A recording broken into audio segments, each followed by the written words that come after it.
என்னை நேசிக்கின்றாயா, என்னை நேசிக்கின்றாயா, கல்வாரி காட்சியை கண்ட பின்னும் நேசியாமல் இருப்பாயா. இயேசு கிறிஸ்துவின் இனிய நாமத்தில் உங்கள் யாவருக்கும் என்னுடைய அன்பான வாழ்த்துக்கள். ஒருவேளை இதை குறித்து அதிகமாக அறிமுகப்படுத்த வேண்டியதல்ல. நான் ஏற்கனவே குருசை போட்ட பகுதியாக இருக்கும்போது நான் கடவுளுடைய வார்த்தையை பகிர்ந்திருக்கிறேன். இங்கு ஒரு 2 முறை 3 முறை நான் கடவுளுடைய வார்த்தையை நான் பயன்படுத்தியிருக்கிறேன். கர்த்தர் எனக்கு கொடுத்த ஒரு நல்ல சுகத்திற்காக கடந்த 3 மாதங்களுக்கு முன்பதாக ஓபன் ஹார்ட் சர்ஜரி நான் செய்து கொண்டேன். 2 அடைப்பு இருந்தது. 90% இருப்பதாக சொன்னார்கள். ஆன்ஜியோ பண்ணி பார்த்தோம். இந்த ஆன்ஜியோ இந்த அடைப்பை என்ன செய்ய முடியாது, சரி செய்ய முடியாது, இதை ஓபன் தான் பண்ணணும் அப்படின்னு சொன்னாங்க. உடனே தைரியமாக ஓபன் பண்ணோம். பார்த்தாங்க, சரியாயிடுச்சு. சிலர் சொன்னாங்க உன்னுடைய வாய்ஸ் இதோட முடிஞ்சு போயிடும் அப்படின்னு சில டாக்டர்ஸ் சொன்னாங்க. டாக்டருடைய வார்த்தைகள் அபத்தமாகும் என்று எனக்கு நன்றாகவே தெரியும். வார்த்தை சத்தத்தை குறைத்துவிட முடியாது. எனவே இந்த நாளில் எனக்கு பேச வாய்ப்பு கொடுத்த நேதாஜி நகர் குருசேகரத்தினுடைய போதகர் ஜேம்ஸ் ஐயா அவர்களுக்கும், சபையினுடைய பெரியவர்கள், மூப்பர்கள், செயலர், பொருளர், சபைக்காக உண்மையாய் உழைக்கிற ஒவ்வொருவருக்கும் என்னுடைய மனமார்ந்த நன்றியும் வாழ்த்துதலையும் தெரிவித்துக் கொள்கிறேன். இது ஒரு விசேஷித்த காலம். ஜெபம், தவம், தானம்.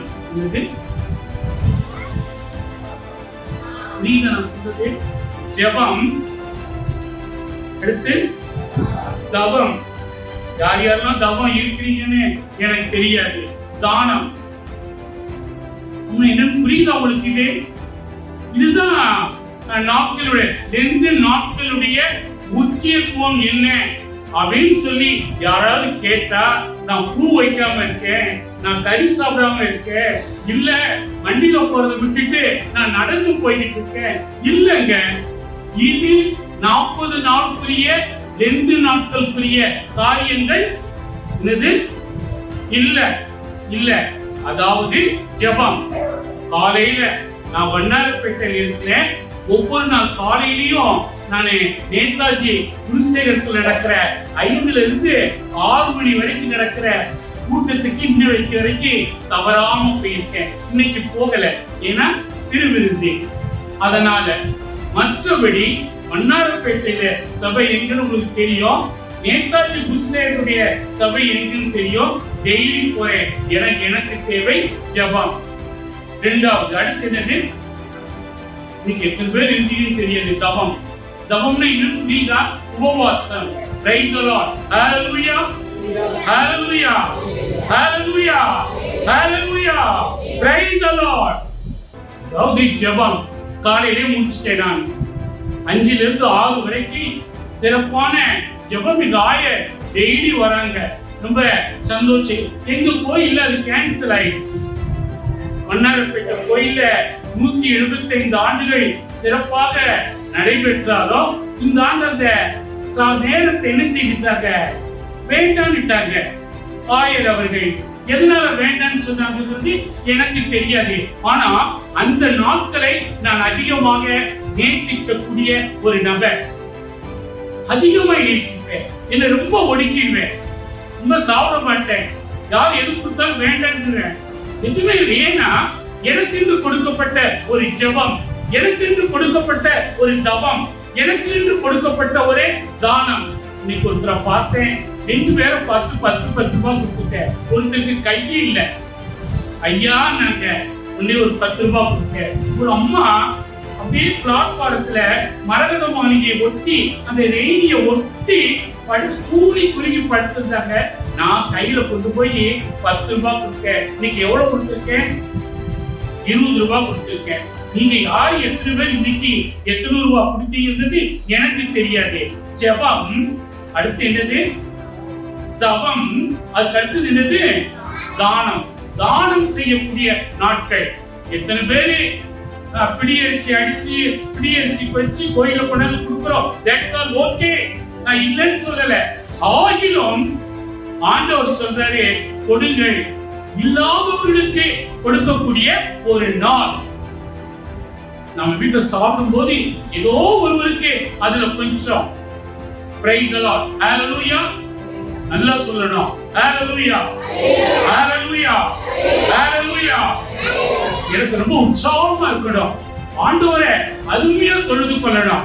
ஆமா, எனக்கு கொடுக்கப்பட்ட நேரம் ஒரு 10-15 நிமிஷம் தான் இருக்கும்னு நினைக்கிறேன். ஏறத்தாழ இப்பயே 7:55. நான் கரெக்டா 8:10 முடிச்சுவேன். அதிக நேரம் எனக்கு இந்த நாட்கள்ல இன்னைக்கு திருவிருந்துன்னு எனக்கு தெரியாது. திருவிருந்து இருக்கிற அன்னைக்கு வெளியே பேசுறதுக்கு யாரும் ஆயிரம் நிச்சய மாட்டாங்க, என்னங்க அழைக்க மாட்டாங்க. ஆனா நமது ஆயர் கூப்பிட்டுக்கான்னு சொல்லி சொன்னா அது ஒரு பெரிய காரியம் குறித்து ஒருவேளை அவருக்கு தெரிந்திருக்கும். இன்னைக்கு உங்களோடு கூட ஒரே ஒரு வசனத்தை குறித்து ஒருவேளை யோசிச்சிருப்பீங்க, என்னடா 1-18 வரைக்கும் இவர் வாசிக்க சொல்றாருன்னு சொல்லிட்டு. ஆனா அதுல ஒரே ஒரு வசனம் தான். எதை எடுக்கலாம்னு நினைக்கிறீங்க? 18. Praise the Lord sister. 18. இந்த ஒண்ணு குறித்து தான் இன்றைக்கு நான் பேச போறேன். அதிகமாய் பேசுவதற்கு எனக்கு நேரம் அல்ல. நீங்க இந்த நிகழ்ச்சியை உலகம் எங்கேயும் பார்க்கக்கூடிய நிகழ்வும் இதில் என்ன செய்து கொண்டிருக்கிறது, நடந்து கொண்டு இருக்கிறது. யூடியூப்ல இது நாளை வெளியாக வரும். பிரியமானவர்களே, கர்த்தருடைய வார்த்தை என்ன சொல்லுகிறது? அப்போஸ்தலனாகிய பவுல் சொல்லுகிறார், நான் சிலுவையை குறித்து அல்லாமல் வேறு ஒன்றை குறித்து நான் மேன்மையை பாராட்ட மாட்டேன். எனக்கும் சிலுவைக்கும் ஒரு பெரிய தொடர்பு இருக்கிறது. சிலுவை அல்லாமல் நான் அல்ல, நான் அல்லாமல் கிறிஸ்துவும் அல்ல. வேதம் தெளிவாக சொல்கிறது, சிலுவையை பற்றிய உபதேசம். என்னது? சிலுவையை பற்றிய உபதேசம். இது ஒரு பெரிய உபதேசம். சிலுவையை குறித்து பேசணும்னு சொன்னா நம்ம இன்னைக்கு 3 நாள் கன்வென்ஷன் போட்டு பேசலாம். வெள்ளி, சனி, ஞாயிறு என்ன பேசலாம்? சிலுவையின் மேன்மை, சிலுவையின் தாழ்மை, சிலுவையின் வெற்றி அப்படிங்கிற வாய்ப்பில் பேச உண்டு. ஆனால் கொடுத்திருக்கிற நேரம் 15 நிமிடங்கள். எனவே வேதம் சொல்லுகிறது, சிலுவையை பற்றிய உபதேசம். ஒருவன் என்னை பின்பற்றி வர விரும்பினால் அவன் தன்னை தான் வெறுத்து தன் சிலுவை எடுத்துக்கொண்டு என்னை பின்பற்ற கடவன். இது யார் சொன்னதுங்க? இது யார் சொல்லியிருக்கா? கொஞ்சம் சொல்ல முடியுமா? யாரு? இயேசு சொன்னாருங்க. இது எந்த பகுதியில இருக்குன்னு தெரியுமா உங்களுக்கு யாருக்காவது? மார்க்கு வாசிமா, மார்க்கு 8:34 எடுத்துக்கோடா, சொல்ல மாட்டேன். இது எல்லா சுவிசேஷங்களும் சொல்லி இருக்கிறாங்க. ஒவ்வொரு விதமா சொல்லி இருக்காங்க. வாசிமா. பின்பு அவர் ஜனங்களையும் தம்முடைய சீஷர்களையும் தம்மிடத்தில் அழைத்து, ஒருவன் என் பின்னே வர விரும்பினால் அவன் தன்னைத்தான் வெறுத்து அவன் தன் சிலுவையை எடுத்துக்கொண்டு என்னை பின்பற்ற கடவன். இது தன் சிலுவை. எனக்கு ஒரு சிலுவை கொடுத்திருக்கல. நான் ஏறத்தாழ விஸ்வவாணியில 18 ஆண்டு காலம் சிலுவையை சுமந்து மீண்டும் சுமந்து கொண்டே இருக்கிறேன். எத்தனையோ பாடுகள், எத்தனையோ கஷ்டங்கள். காரணம், சிலுவை என்பது பாடு. சிலுவை என்பது ஒரு அவமானத்துக்குரிய சின்னமாய் காணப்பட்டது. ரோம போர்ச்சவருடைய காலத்திலே அது ஒரு பெரிய கொலை கருவியாக அறிவிக்கப்பட்டது. புதிய ஏற்பாட்டிலே சிலுவை என்கின்ற வார்த்தை 83 முறை வருகிறது. Praise the Lord, hallelujah, hallelujah. நான் ஒரு கோயிலுக்கு போயிருந்தேன், ராஜா சண்முகபுரத்துல. இது எத்தனை இருக்குன்னு யாராவது சொல்லுதுன்னு சொன்னேன். ஒரு பையன் எழுதிச்சு கரெக்டா 83 சொன்னான். அங்கிள் இவன் பக்கத்துல கூகுள்ல பார்த்துட்டு அங்கிள்ட்டான். நான் பரிசு வீட்டுக்கு எடுத்துட்டு போயிட்டேன். 2500 ரூபாய்க்கு ஒரு பரிசு வாங்கிட்டு வந்தேன். அங்கிலும் எப்படித்தான் கூகுள பார்த்து சொல்றேன் கொடுக்காதீங்கன்னா ஒரு சின்ன குழந்தை அவன் இதுல இந்த செல்லுல ரொம்ப வல்லுநரா இருந்திருக்கான். பிரைஸ் எல்லாம். ஆமா, இன்னைக்கு பெரியவங்களுக்கு செல்ல பற்றியே தெரியாது. LKG UKG first standard second standard பிள்ளைகளை கொடுத்தீங்கன்னா எல்லாம் வச்சு கொடுத்துருவாங்க. உங்களுக்கு எப்படி போட்டோ எடுக்கணும், எப்படி செல்ஃபி எடுக்கணும் எல்லாம் எடுக்கணும்னு சொல்லிடுவாங்க. இவன் பார்த்துட்டாங்க அப்படின்னா தம்பி எழுந்திருச்சு நின்னுன்னு பார்த்தியோ ஐயா, சரி உட்காரு, நான் இன்னொரு முறை வரும்போது உனக்கு எனக்கு தாரேன்னு ரொம்ப ஒரு மாதிரி ஆயிடுச்சு. பிரைஸ் எல்லாம். ஹல்லேலூயா, ஹல்லேலூயா.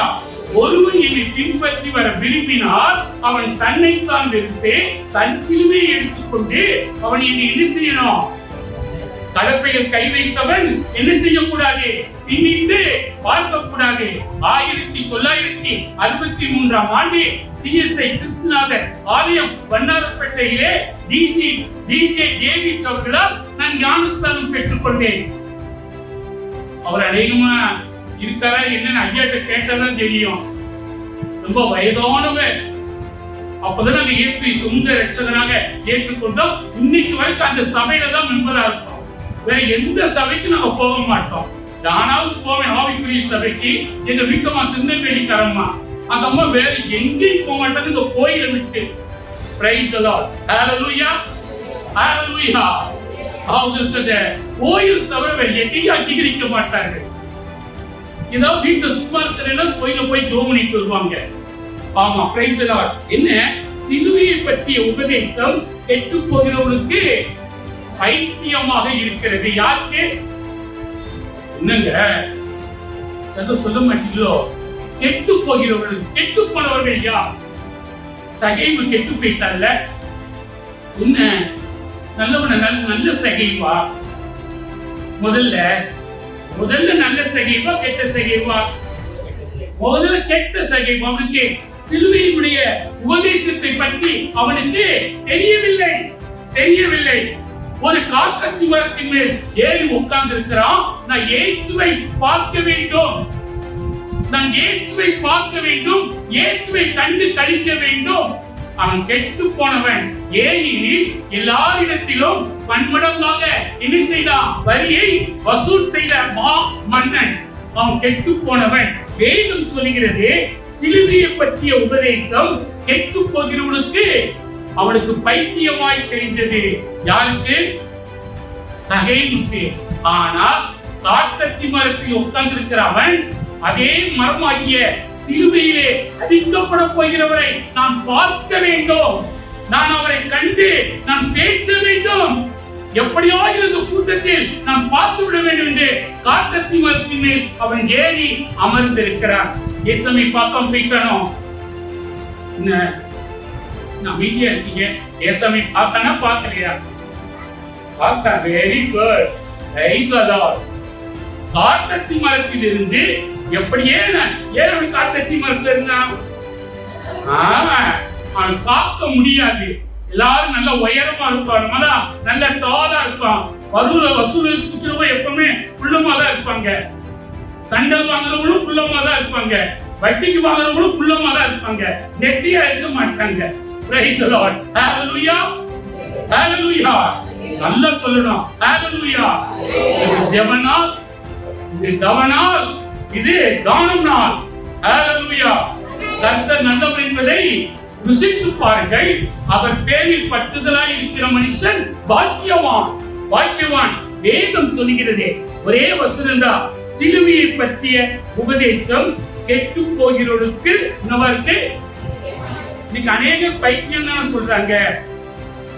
சிலுவையை குறித்து தெரியாத ஒரு புறவரிசினர் அது பைத்தியக்காரன் போறாம்பார் அப்படின்னு சொல்லுவாங்க. வேதம் தெளிவாக சொல்கிறது இன்னொரு பைத்தியக்காரன். யாரு? நான் எங்க அப்பாவுக்கு என்ன செய்ய போறேன்? என்னங்க உயிர போறேன், என் ஆஸ்தியெல்லாம் எனக்கு கொடுத்துருக்க, நான் மனம் போல நான் கெட்டு போறேன் அப்படின்னு சொன்னா எல்லாத்தையும் வாங்கிட்டாரா இல்லையா? இன்னும் ஒரு மாதிரியா இருக்குல்ல. வாங்கினா வாங்கல சொல்லணும். வாங்கினான், எல்லாத்தையும் வாங்கிட்டு என்ன செய்தான்? கேட்கல. எனக்கு இன்னும் சாப்பிடவே இல்லை.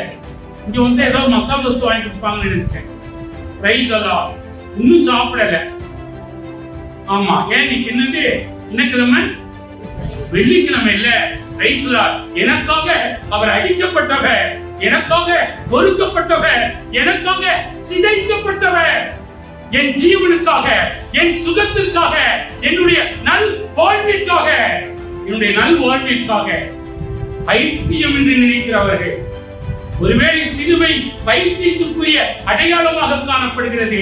சிலுவை அநேகருக்கு கொலை கருவியாக ரோம போர்ச்சேவர் காணப்பட்டது. அறையுங்கள், இவனை சிலுவையிலே அறையுங்கள் என்று மக்கள் கூச்சலிட்டார்கள். அன்றைக்கு சிலுவை ஒரு பைத்தியக்காரத்தனமாக தெரிந்தது. அடுத்து என்னங்க?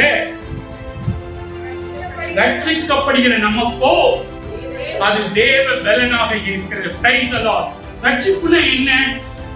கடவுளை ஏற்றுக்கொள்ளுதல், ஞானஸ்தானம் எடுத்துக்கொள்ளுதல், நாம் புதிய அனுபவத்திற்குள் வருதல், நாம் கடவுளை இன்னும் அதிகமாக கிட்டி சேர்தல். சிலர் சொல்லுவாங்க, அபிஷேகம் பெறணும், நான் இடத்துல தீர்க்க தரிசனம் சொல்லணும், அப்படின்னா வியாக்கியானம் சொல்லணும். இல்லங்க, இல்ல. ஆவியின் கனிகள் 9 அவனிடத்தில் காணப்படும் போது அவன் அபிஷேகம் பெற்ற மனிதன் என்று ஆணித்தனமாக சொல்ல முடியும். ஆவியின் கனிகள் தெரியும்ல, தெரியுமா தெரியாதா? ஒருபடி இருக்குமா? அப்படி இருக்கிறது இல்ல. சாந்தம், அன்பு, இச்சையடக்கம், இப்படி இருக்கிறோமா? இதெல்லாம் இருக்கிறவர்கள் பரிசுத்த ஆவியுடைய ரட்சிப்பின் அனுபவத்தை பெற்றுக் கொண்டவர்கள். இந்த பரிசுத்தாவை பெறணுங்கிறதுக்காக ஒரு ட்ரைனிங், பரிசுத்தாவியை பெற்றுக்கிறதுக்காக ஒரு இடத்துல வச்சு ஒரு வாரம் அவளுக்கு ட்ரெயின் இல்ல. வேதம் அப்படியாக சொல்லவில்லை. ஆமாங்க, ஆமா. ஒரு கல்வன் ரட்சிக்கப்பட்டானே, அவனுக்கு என்ன கிராக்ஸா கொடுத்தீங்க? இல்லையே. அவனுக்கு ஞானஸ்தானமா கொடுத்தீங்க? இல்லையே. அவனுக்கு யாராவது காஸ்பலா சொன்னீங்க? இல்லையே. அவனுக்குள்ளாக ஒரு பெரிய ரட்சிப்பு. ஆமென். அதுக்கு என்ன சொல்றாங்க? ஆண்டவரே, உம்முடைய அடியானை நீர் என்ன செய்கிறீர்களோ உம்முடைய ராஜ்யத்தில் என்ன நினைத்தோம் சுவாமி. பெரிய ரட்சிப்பு. அந்த சிலுவையை முதல்ல அவன் என்ன நினைத்தான்? பைத்தியக்காரத்தனமாக நினைத்தான். திருடனவன், கொலை பாதகன். அவன் சொல்றான், இவர் ஒன்றும் செய்யாதவராயிற்றே, இவருக்கு ஏன் இந்த பாடு என்று கேட்கின்றான். காரணம், சிலுவை அன்பு அவனுக்குள்ளாக ஊற்றப்பட்டது. சிலுவை அன்பு அவனுக்குள்ளாக ஊற்றப்பட்டது. எனவேதான் அவனுக்குள்ளாக ஒரு பெரிய ரட்சிப்பு. ரட்சிப்பு வேதம் சொல்கிறது. ரட்சிப்பு நமக்கோ அது. எனக்கு இவ்வளவு பெரிய பலன் எதனால தெரியுமா? பெரிய ரட்சிப்பு என்கிட்ட இருக்கு. ஆமாங்க, சிலர் சோர்ந்து போயிடுறாங்க, சிலர் சுகர்ங்கிறாங்க, இன்னொரு சிலர் பிபிங்கிறாங்க. நான் இதை சாப்பிடுமா? நான் எதுனாலும் சாப்பிடுவேன். கழுதை நடக்கிறது நடக்கட்டும்.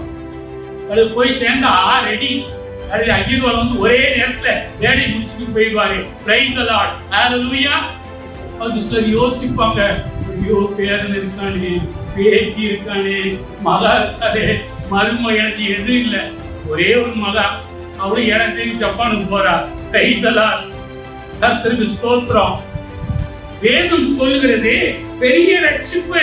ஆண்டவரே, என் வாழ்க்கையிலே நீர் கொடுத்த ரட்சிப்பினாலே தேவ பலன், தேவ பலன். இன்றைக்கு இந்த திருவிருந்தி எதுக்கு தெரியுமா? தேவ பலன். ஏன் சொல்லுங்க? அந்த சிலுவையின் வாயிலாக சிந்தப்படுகிற ரத்தம், அந்த சிலுவையில் அடிக்கப்படுகிற ஆட்டுக்குட்டியானவருடைய சரீரம். இத வந்து சும்மா ஏதோ எடுத்துட்டு போயிடக்கூடாதுங்க. ஆமாங்க, இது நம்முடைய கலாச்சாரங்கள்ல என்னவா இருக்கு தெரியுமா? அன்னைக்கு வர வேண்டியது, அன்னைக்கு எடுக்க வேண்டியது, அப்படி என்ன செய்ய வேண்டியது, பயிர வேண்டியது. எங்க கோயில் என்ன செய்வோம் தெரியுமா? அது கொடுக்கறத வேகமா ஓடியாடுவாங்க. வந்து அந்த பொம்பளை இடிச்சு நித்தமா போய் உள்ள உட்காந்துருவாங்க.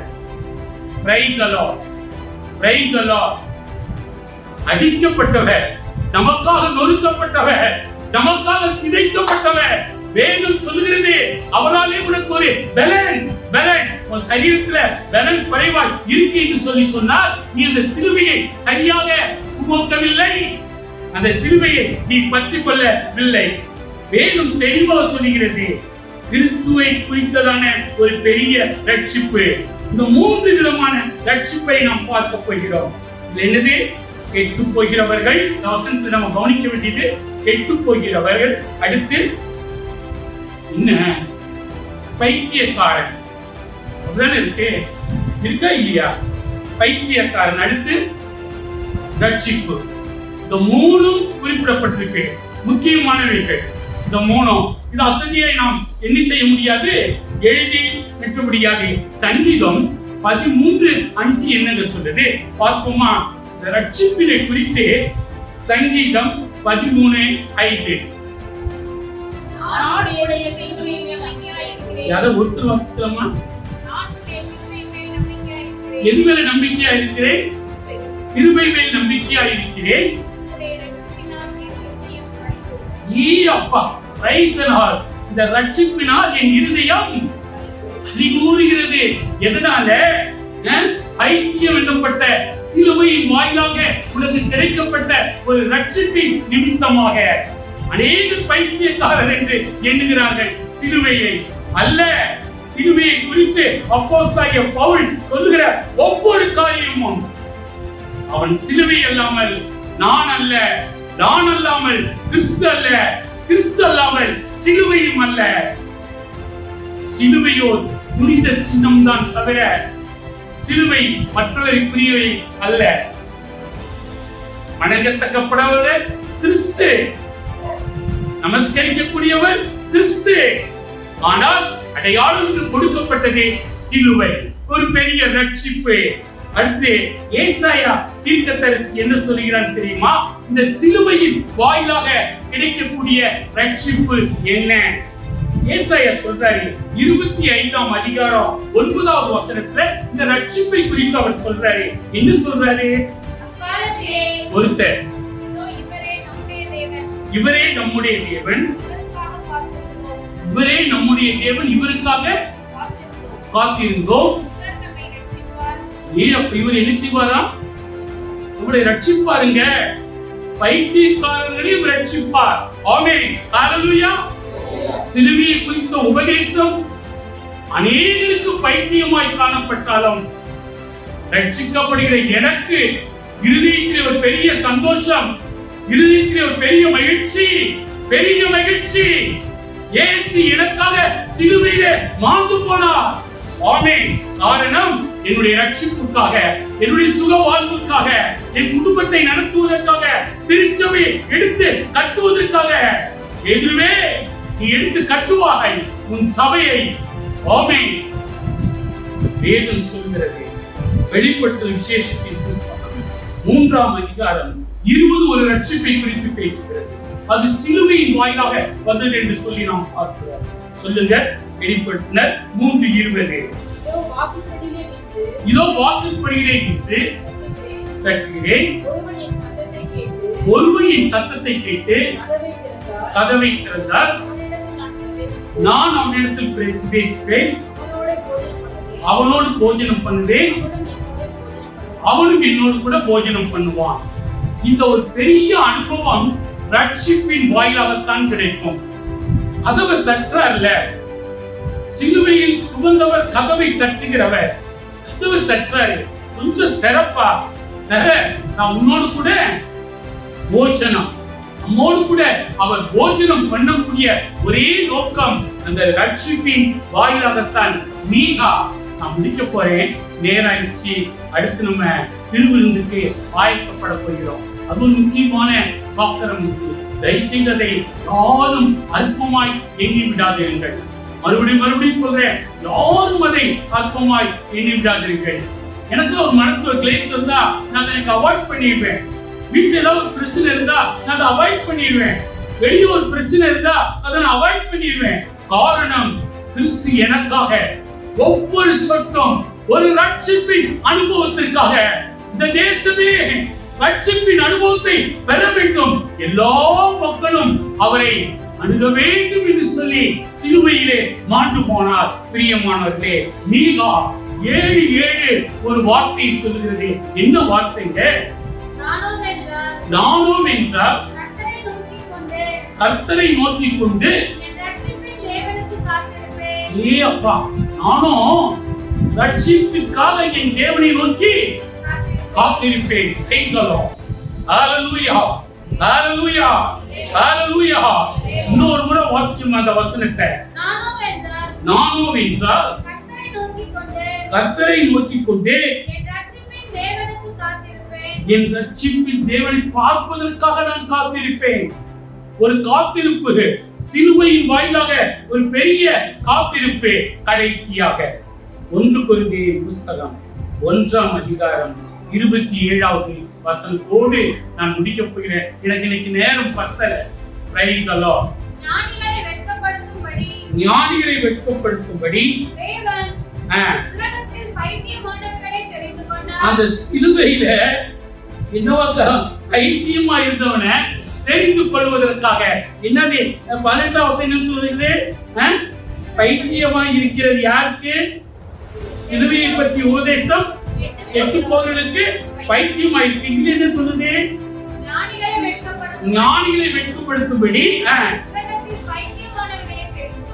பைத்தியத்தை என்னொரு மாதிரி பைத்தியம், நான் படிக்காத பைத்தியம். ஆமா, ரொம்ப படிக்கல, ஏதோ சுருக்கமா படிச்சிருக்கேன். பைபிளை வாசிப்பேன், நல்லா பிரசங்கம் பண்ணுவேன். Praise the Lord. Hallelujah. Hallelujah. யாரும் கூட மாட்டாங்க நான் நடத்துற கூட்டத்துல.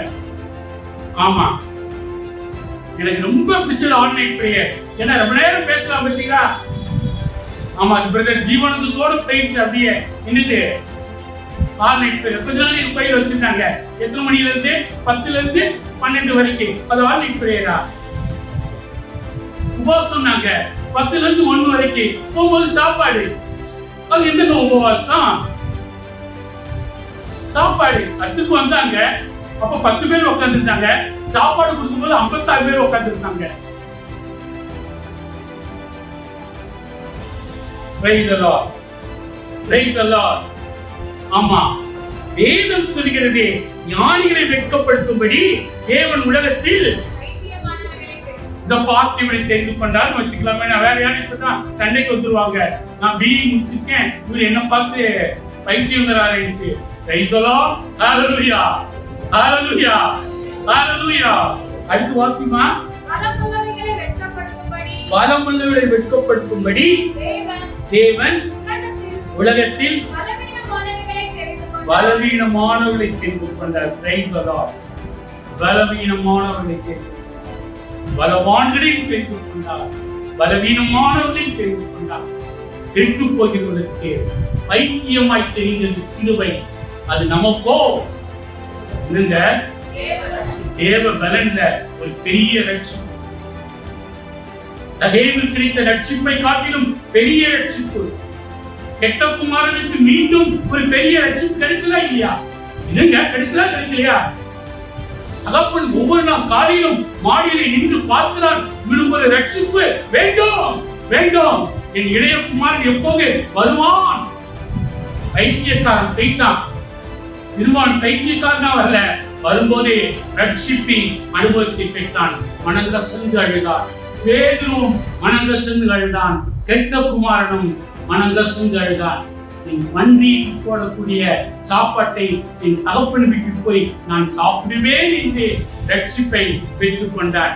இவனோ வாவு வீட்டிற்கு நான் வந்து தங்க வேண்டும் என்று சொல்லி அவனை அன்போடு அழைத்து நான் ஒன்றுக்கு பதிலாக 100 கொடுப்பேன் என்ற அனுபவத்தை ரட்சிப்பை சகைவு பெற்றுக் கொண்டான். ரட்சிப்பு சிலுவையின் வாய், சிலுவையின் வாய். சிலுவை அல்லாமல் வேறு ஒன்றுமில்லை. சிலுவை இல்லை என்றால் கிறிஸ்து இல்லை, கிறிஸ்து இல்லை என்றால் சிலுவையின் ஜெபம். கிருபை நிறைந்த எங்கள் நல்ல ஆண்டவரே, இந்த நல்ல ஆசீர்வதிக்கப்பட்ட நல்ல வெள்ளிக்கிழமைக்காக, இந்த மாலை வேளைக்காக நன்றியோடு உம்மை ஸ்தோத்திரிக்கிறோம். நாங்கள் பைத்தியக்காரர் அல்ல, ரட்சிப்பின் அனுபவத்தை பெற்றவர்கள், உம்முடைய இரத்தத்தினாலே கழுவப்பட்டவர்கள், உம்முடைய இரத்தத்தினாலே மீட்கப்பட்டவர்கள், உம்முடைய இரத்தத்தினாலே அநேகருக்கு சத்தியத்தை அறிவிக்கிற சாமான்கள். இவரே, நீங்கள் போய் எல்லாருக்கும் சொல்லி இருக்க சொன்னீரே, கடைசி கட்டளையாக, கடைசி கட்டளைக்கு நாங்கள் கீழ்ப்படிந்திருக்கத்தக்கதாக ஆண்டவரே, இந்த சிலுவையை குறித்து அல்லாமல் நான் வேறொன்றை குறித்து ஒரு காலமும் நான் மேன்மை பாராட்ட மாட்டேன் என்று ஆண்டவரே மனதார திருப்பி பண்ணுகிறோம் சுவாமி. இந்த நாளிலும் வந்த ஒவ்வொரு பிள்ளைகளையும் ஒரு காயப்பட்ட கரத்தை தொட்டு ஆசீர்வதிக்க வேண்டும் என்று சொல்லி நாங்கள் ஜெபிக்கிறோம். அந்த கல்வாரியிலே சிந்தப்பட்ட இரத்தத்தினாலே இந்த பிள்ளைகளை மீட்கும்படியாய் நாங்கள் ஜெபிக்கிறோம். ஐயாவுக்காக, அம்மாவுக்காக, பிள்ளைகளுக்காக கொடுக்கப்பட்ட சபை அனைத்திற்கும் அவர் பொறுப்பாய் சிறப்பாய் செயலாற்றுவதற்காய் நாங்கள் நன்றியோடு ஸ்தோத்திரிக்கிறோம். தொடர்ந்து வந்த ஒவ்வொருவரும் புதிய அனுபவத்தோடு இடத்தை கடந்து செல்ல கர்த்தர் எனக்கு திரும்பி பாராட்ட வேண்டும் என்று இயேசுவின் மூலம் கேட்கிறோம் எங்கள் நல்ல பிதாவே.